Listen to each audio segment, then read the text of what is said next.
Good morning student. देखो बेटा, खनिज तथा ऊर्जा संसाधन।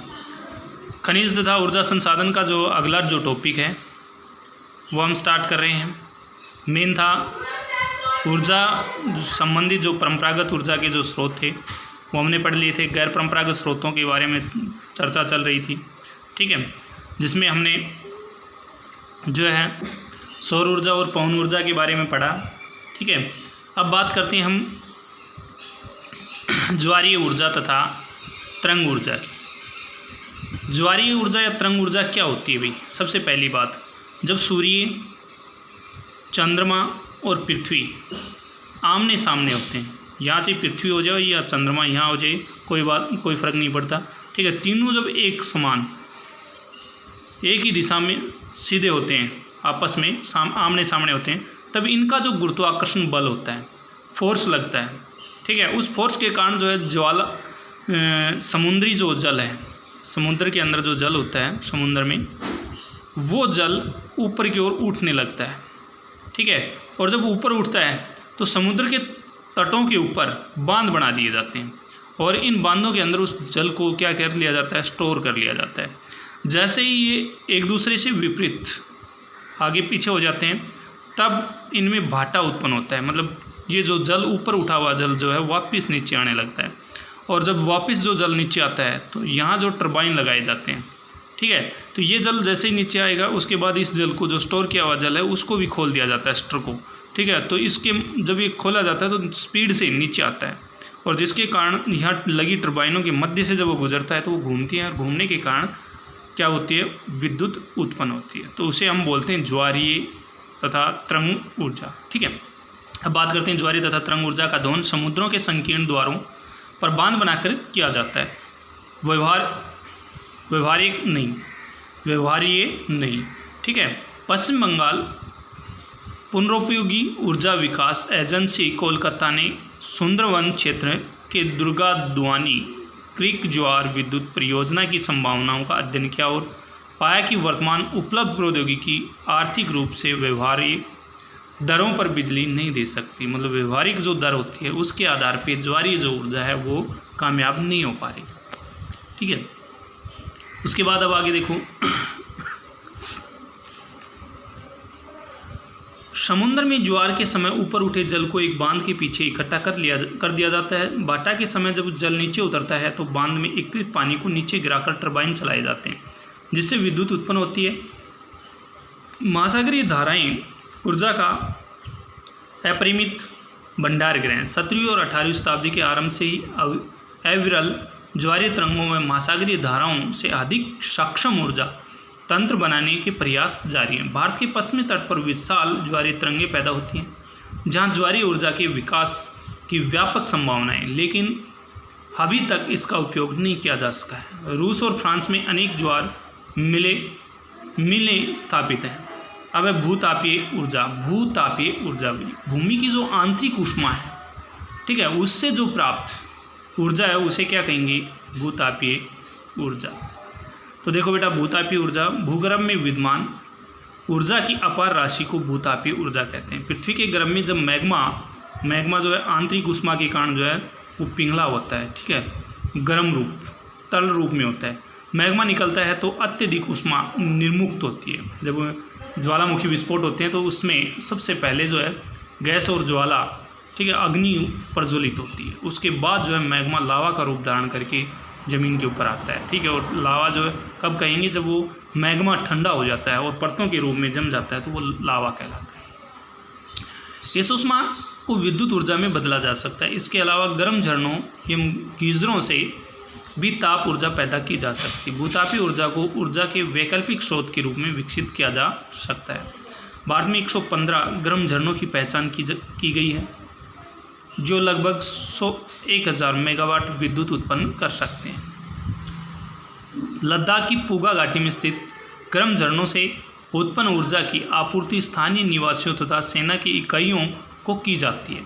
अब इसमें देखो भाई, भूतापीय जो ऊर्जा के उपयोग का पहला सफल प्रयास संयुक्त राज्य अमेरिका के इडाहो प्रांत, सबसे पहला जो प्रयास किया गया था वो कहाँ किया गया था, इडाहो प्रांत में, ठीक है, बोइजे शहर में 1890 में किया गया था, ठीक है। और भूतापीय जो ये जो ज्वारीय ऊर्जा था उसका विकास जो है 17वीं और 18वीं सदी के अंदर ही हो चुका था अभी, ठीक है।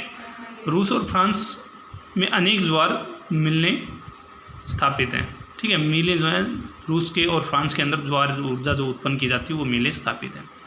उसके बाद भूतापी जो ऊर्जा थी, इसमें भी जो पृथ्वी के अंदर जो है लावे के कारण जो ऊष्मा उत्पन्न होती है, उसी प्रकार पृथ्वी के ऊपर जो है बहुत सारे झरने हैं गर्म जल के, ठीक है। वो कितने हैं, 115 झरनों की पहचान की जा चुकी है, जिससे 1000 मेगावाट जो विद्युत उत्पन्न कर सकते हैं, ठीक है। उसमें सबसे पहला जो उदाहरण दिया था वो पूगा घाटी का दिया था, ठीक है, जिसके माध्यम से उन झरनों से, जो गर्म झरने हैं उनसे जो है वहाँ के जो लोग हैं स्थानीय निवासी, साथ में प्लस में सेना की जो इकाइयाँ, जो टुकड़ियाँ हैं, उनको ऊर्जा प्रदान की जाती है। दूसरा, भूतापी जो ऊर्जा का पहला जो सफल प्रयास था वो संयुक्त राज्य अमेरिका का इडाहो प्रांत के बोइजे शहर में, ठीक है, में 1890 में किया गया था। यहाँ निकटवर्ती भवनों को गर्म जल के पाइपों से जोड़ा गया था। यह प्लांट आज भी काम कर रहा है। इसके बाद 1904 में इटली में इसका उपयोग आरंभ हुआ। फिर कहाँ हुआ, 1904 में इटली के अंदर इसका उपयोग हुआ। वर्तमान में इन दो देशों के अतिरिक्त जापान, रूस, मैक्सिको, न्यूजीलैंड, आइसलैंड, हवाई और भारत में इसका उपयोग हो रहा है, ठीक है। उसके बाद देखो भाई, ये जो है भूतापी ऊर्जा का है भी, पृथ्वी की जो आंतरिक ऊष्मा से पाइपों के माध्यम से पानी को जो है पहुंचाया जाता है, ठीक है, गर्म पानी को, और उससे जो ऊष्मा प्राप्त की जाती है, ऊर्जा प्राप्त की जाती है। भूतापी ऊर्जा पर आधारित 5 किलोवाट का एक संयंत्र हिमाचल प्रदेश में मणिकर्ण, हिमाचल प्रदेश के अंदर कहाँ, मणिकर्ण में स्थान पर लगाया गया है। मणिकर्ण जो स्थान है उसके ऊपर लगाया गया है। कितने का, 5 किलोवाट का। इस ऊर्जा का उपयोग फल संरक्षण और शीघ्र नाशवान खाद्य पदार्थों में परिस्तन के लिए किया जाता है। मतलब जो शीघ्र नष्ट होने वाले जो पदार्थ हैं उनको बचाने के लिए, परिस्तन के लिए, मतलब उनको सेफ रखने के लिए, ठीक है, प्रयोग किया जाता है। भूतापी ऊर्जा का उत्पादन तपोवन उत्तर प्रदेश, भूतापी ऊर्जा का उत्पादन तपोवन उत्तर प्रदेश में और छोटा नागपुर में भी किया जा रहा है। अब है जैव ऊर्जा। जैव ऊर्जा जैसे बायोगैस, यहाँ बायो एनर्जी मेन है कि जीव जंतुओं द्वारा जो उनका मलमूत्र होता है, कृषि से संबंधित जो अवशेष होते हैं, ठीक है, उनको एकत्रित करके क्या किया जाता है कि जैसे एक टैंक बना लिया जाता है, ठीक है, और इसके बगल में एक होद, ठीक है, निर्मित किया गया है। उसका जो है पाइप इस टैंक में, यहाँ जो गोबर वगैरह जो मलमूत्र होता है पशुओं का वो डाल दिया जाता है, ठीक है, उसमें पानी डाल करके उसको थोड़ा रोड़ दिया जाता है, ठीक है। इसमें फिर क्या होता है, धीरे धीरे ऊष्मा बढ़ती है और वो ऊष्मा इसमें प्रवेश कर जाती है और जो जैविक खाद बन के इधर आ जाता है, ठीक है।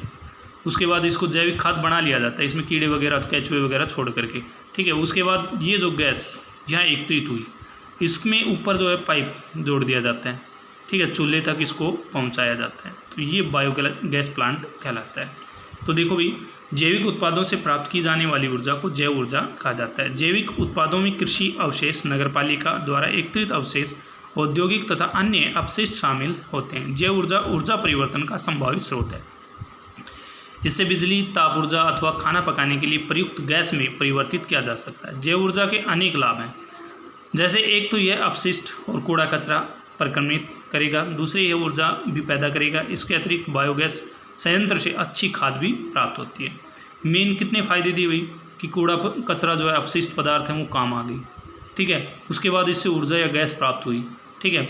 उसके अलावा इससे जो कूड़ा कचरा जो है वो एक जगह एकत्रित किया गया और उसमें खाद बनाया गया, केंचुए वगैरह डाल करके जैविक खाद बन गए, ठीक है। ऊर्जा के गैर परंपरागत स्रोतों के उपयोग से विकासशील देशों के ग्रामीण क्षेत्रों का आर्थिक जीवन बेहतर बनेगा। इससे न केवल प्रदूषण घटेगा बल्कि लोग भी आत्मनिर्भर बनेंगे। जलाऊ लकड़ी पर भी बोझ कम होगा। जैव ऊर्जा जो है, इससे जलावन जो संबंधी लकड़ियाँ हैं उसका भी बोझ कम हो जाएगा। इससे वनों का विनाश होने से बचाया जा सकता है। अब है खनिज संसाधनों का संरक्षण। देखो, खनिज संसाधनों का संरक्षण, क्योंकि भाई अगर हम लगातार इसी प्रकार दोहन करते रहे तो आने वाले जो पीढ़ियां हैं उनके लिए खनिज पदार्थ हमारे पास नहीं बचेंगे। इसलिए इनका संरक्षण भी बहुत ज़रूरी है और इस संरक्षण को बनाए रखने के लिए भविष्य को ध्यान में रखते हुए जो प्रयोग किया जाए उसे हम खनिज संसाधन संरक्षण कहेंगे। ठीक है, जिसमें हम सतत पोषणीय विकास कहते हैं। सतत पोषणीय विकास का मतलब होता है कि भविष्य को ध्यान में रख करके और फिर खनिजों का जो है उपयोग किया जाए। तो सतत पोषणीय विकास तभी संभव है जब हम आर्थिक विकास के अनेक कार्यक्रमों को लागू करने के साथ साथ पर्यावरण में होने वाले नुकसान की भी भरपाई करें। पर्यावरणीय मुद्दों की अनदेखी करके विकास के रथ को लंबी दूरी तक नहीं चलाया जा सकता। संसाधन धरोहर होते हैं जिन पर हमारे अतिरिक्त भावी पीढ़ियों का भी हक होता है। खनिज संसाधन निश्चित मात्रा में उपलब्ध है, ये बात भी सही है। खनिज जो संसाधन है भाई एक सीमित मात्रा है उनकी, ठीक है, निश्चित फिक्स है, ना कि अनिश्चित है, ठीक है। तो इसलिए इनका जो उपयोग है वो हमें बहुत ही सोच समझ कर करना होगा। उन्हें बढ़ाया नहीं जा सकता, अगर हम उसका लगातार दोहन करेंगे तो वो घटता चला जाता है, कम होता चला जाता है। आने वाली जो पीढ़ियाँ हैं उनके लिए बचेगा नहीं, तो आने वाली पीढ़ियों के लिए हम खतरा उत्पन्न कर रहे हैं। इनके निर्माण अथवा नवीकरण में करोड़ों वर्ष लग जाते हैं और इनके निर्माण में जो काफ़ी वर्ष लग जाते हैं भी खनिजों को बढ़ने में। खनन प्रौद्योगिकी के विकास के कारण वर्तमान में खनिजों का शोषण तीव्र गति से हो रहा है। विदेशी मुद्रा का अर्जन करने के लिए अधिक खनिजों का निर्यात करना हमारे जैसे विकासशील देशों की व्यवस्था भी है। खदानों से एक बार खनिज निकाल लेने के बाद उसकी आपूर्ति दोबारा नहीं हो सकती। शायद इसी वजह से खनन उद्योग को लुटेरा उद्योग कहा जाता है। इसलिए ज़रूरी है कि खनिज व ऊर्जा संसाधनों का मितव्यता से उपयोग करके उनका संरक्षण किया जाए। अब है उपाय भी। देखो खनन जो उद्योग है उसको क्या कहा गया है? लुटेरा उद्योग। मतलब इससे क्या हो रहा है कि ज़्यादा से ज़्यादा मात्रा में हम खनिजों को निकाल रहे हैं, ठीक है, शोषण कर रहे हैं। उपाय तो खनिजों को किस प्रकार बचाया जा सकता है उसके लिए भी कुछ एक उपाय है।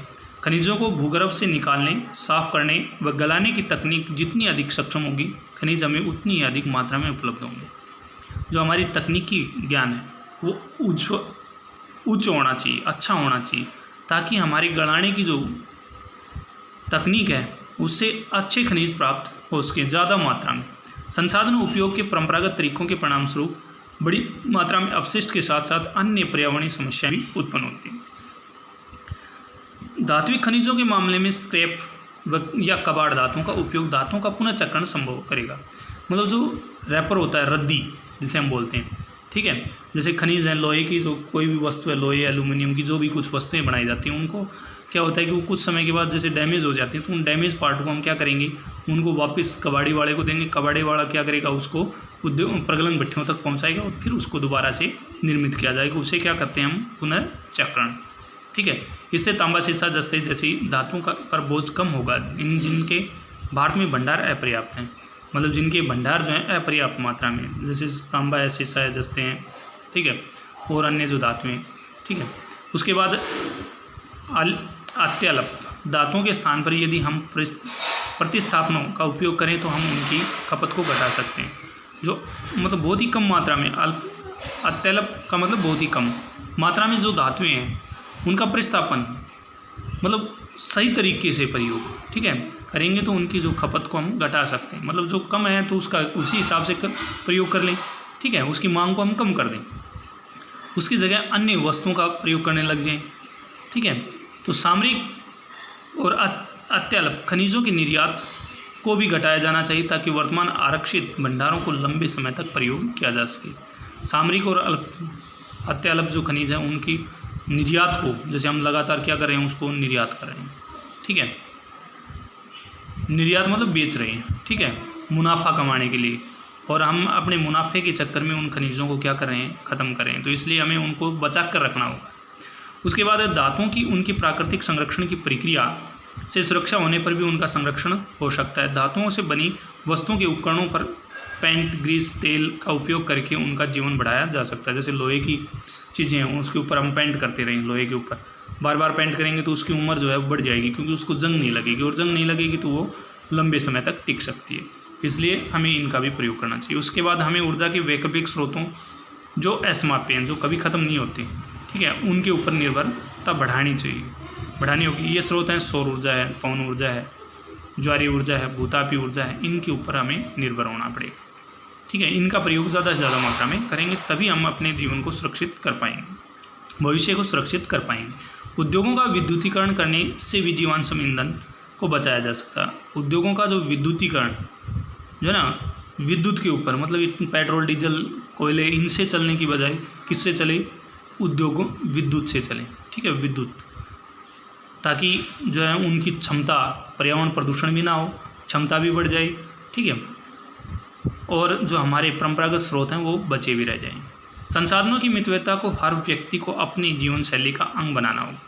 संसाधनों की जो मितव्ययता है उसको हर व्यक्ति अपनी जीवन शैली का अंग बनाएंगे, तभी जा कर के हम सुरक्षा प्रदान कर सकते हैं, ठीक है। सभी व्यक्ति ये सोचेंगे तभी जा कर के हम क्या कर पाएंगे, संसाधनों का संरक्षण। तो बेटा ये लेसन जो है आपका कंप्लीट हो गया। अब जो संडे को जो टेस्ट होगा इसी लेसन में से होगा, खनिज तथा ऊर्जा संसाधन कंप्लीट, ठीक है। तो इसके जितने भी MCQ हैं, मेन है, जितने भी क्वेश्चन बनाए हैं वो सब आपको याद करने हैं, ठीक है। उसके बाद इसमें जो क्वेश्चन बने हैं वो क्वेश्चन है ज्वारीय तथा तरंग ऊर्जा का वर्णन कीजिए, ठीक है। उसके साथ भूतापीय ऊर्जा का भी वर्णन कीजिए। दूसरा क्वेश्चन है भूतापीय ऊर्जा का संक्षिप्त वर्णन कीजिए, ठीक है। जैव ऊर्जा का संक्षिप्त वर्णन कीजिए। अगला क्वेश्चन है खनिज संसाधनों का संरक्षण क्यों आवश्यक है, ठीक है, उपाय सहित वर्णन कीजिए। तो ये है बेटा, बाकी जो है आपके वेरी शॉर्ट और शॉर्ट क्वेश्चन जो है मैं आपको कल भेज दूँगा। आज के लिए इतना ही।